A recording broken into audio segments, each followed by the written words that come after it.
চলন্ত স্কুটিতে গুলিবিদ্ধ যুবক, কল্যাণীতে শুট আউট।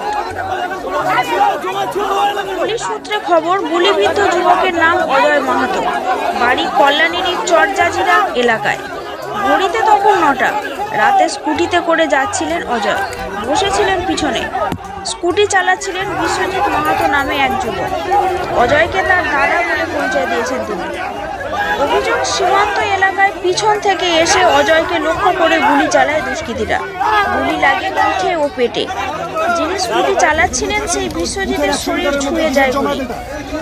গুরুতর জখম অবস্থায় অজয় ভর্তি হয় কল্যাণীর JNM হাসপাতালে। শারীরিক অবস্থা আশঙ্কাজনক। খবর পেয়ে ঘটনাস্থলে পৌঁছয় পুলিশ। প্রাথমিক তদন্তে অনুমান, ব্যক্তিগত শত্রুতার কারণেই এই হামলা।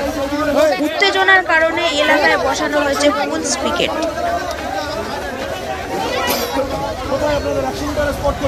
পুলিশের কে আছে? এই দাদা, এই পুলিশের কে আছেন?